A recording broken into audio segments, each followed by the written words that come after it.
I informed the aircraft commander, and he told me he was hailing them on the hailing frequency, and he called them up and told them to land. We wanted to inspect their cargo, and they told us basically to blank off and die.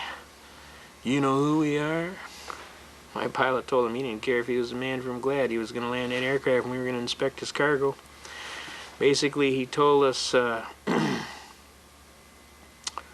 we're not landing. My pilot ordered me to roll my guns up, and he shot him down. And we went down there, and we blew his landing gear off, shot up below his fuel cell, and he got the idea we weren't fooling around. He went down and landed in the rice paddy, and we inspected his cargo, and sure enough, he was carrying heroin.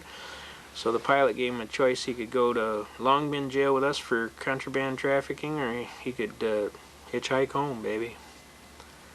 So he chose to hitchhike home and figured he had a chance. Of course, we knew that was going to be rather difficult in Cambodia, him being 3 foot taller than anything they're walking, and a white man on top of that.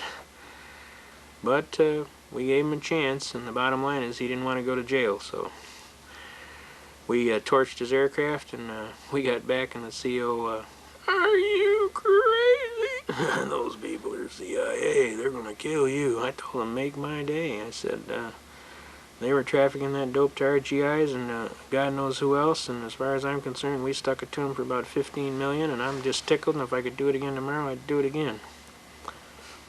And that's a true story. We actually did it. So anyway, to make a long story short, I'm a serious soldier. I love my country and its Constitution, and I do not compromise when it comes to Constitution. I defend to the death. And that's what we do. Not to get us off track, but how'd you feel about that piece they did on day one the other night on boat rights? I thought it was kind of a little biased myself. They tried to paint him as somebody who's setting up another Waco, Texas, and that he was going to be one of these cultist type things. And I didn't think they really played fair with the man. Anybody who knows boat rights, he's the most decorated soldier in the history of the United States. He's a very congenial gentleman. He when we worked with him in Cambodia, he was all business, and we flew his 5th Special Forces people all over for whatever recon missions they had, and they got to work with us, and they know we were pretty serious folks. And I personally think Bo Greitz is going to be painted as some desperado no matter what he does, only because he is associated with the avant-garde type constitutional defense. He was the guy that got the Ruby Ridge matter resolved peacefully. Clearly he went in to save Randy Weaver, because Randy Weaver used to be one of his boys on the team, and it took, I mean, he was risking his own life. They could have just as easily dispatched him too. So he's a man of great courage. I respect what he's doing. I appreciate that he's trying to make things happen, but I also know that he's going to be held in some type of villainous, no matter what he does, people are going to not understand, and they're going to be afraid, and of course the newspapers will continue to paint him as whatever boogeyman in the closet they can. Alright, we're going to go on with our programming here. We just got a little off the track there just a little bit, just to kind of let you give you an idea where we're coming from. We take a pretty serious attack on the Constitution, and we want to get into some other issues.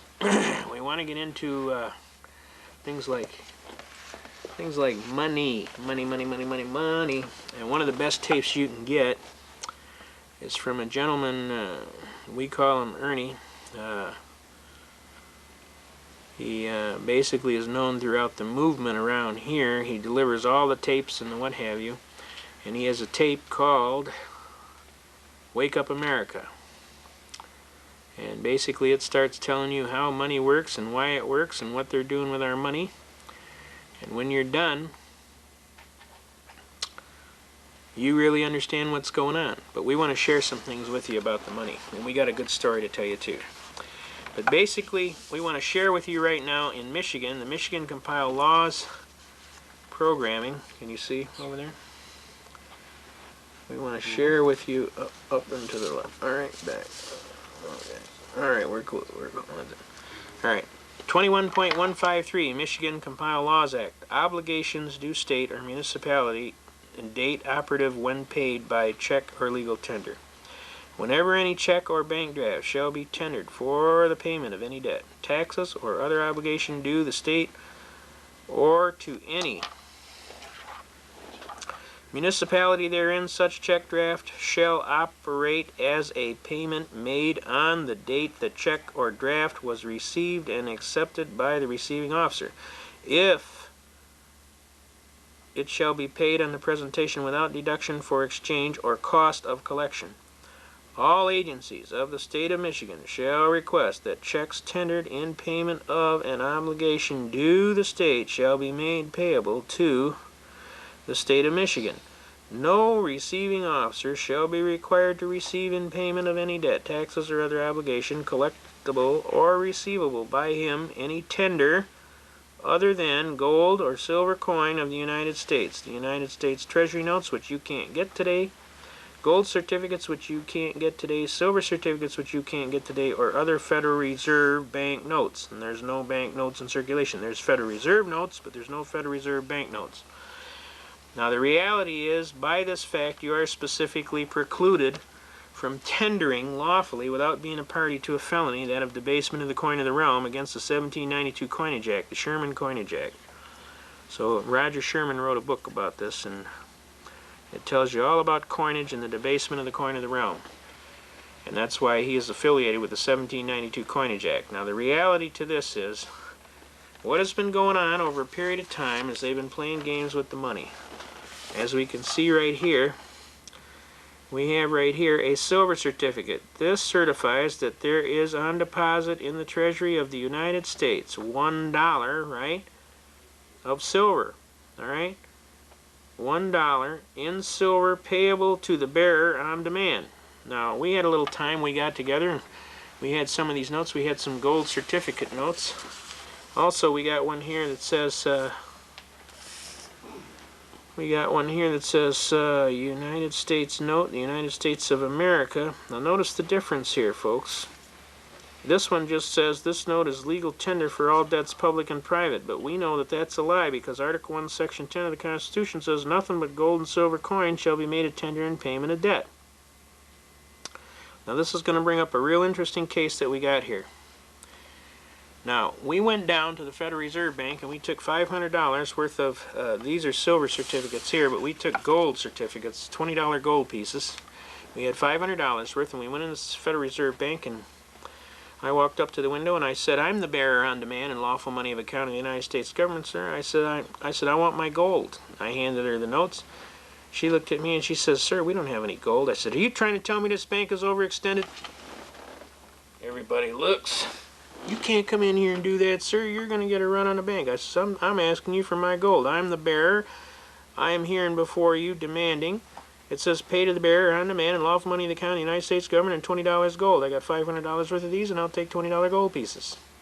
We don't have any gold. "Are you trying to tell me this bank is overextended?"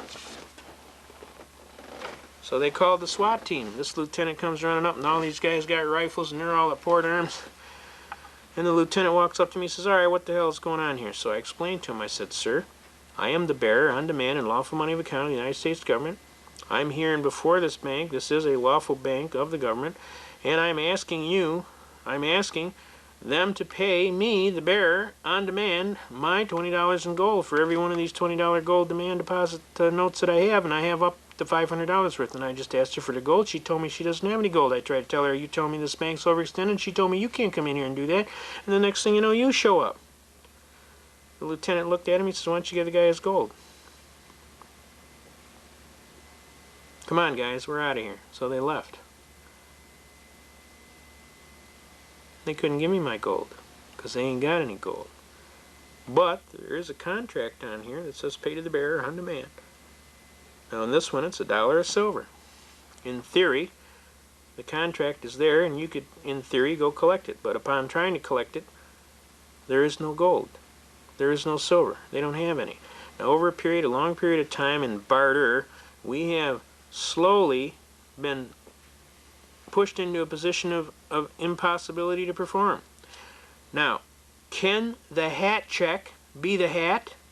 Can you walk in and check your hat and get a hat check? And then when you come back to get your hat back, They hand you another hat check?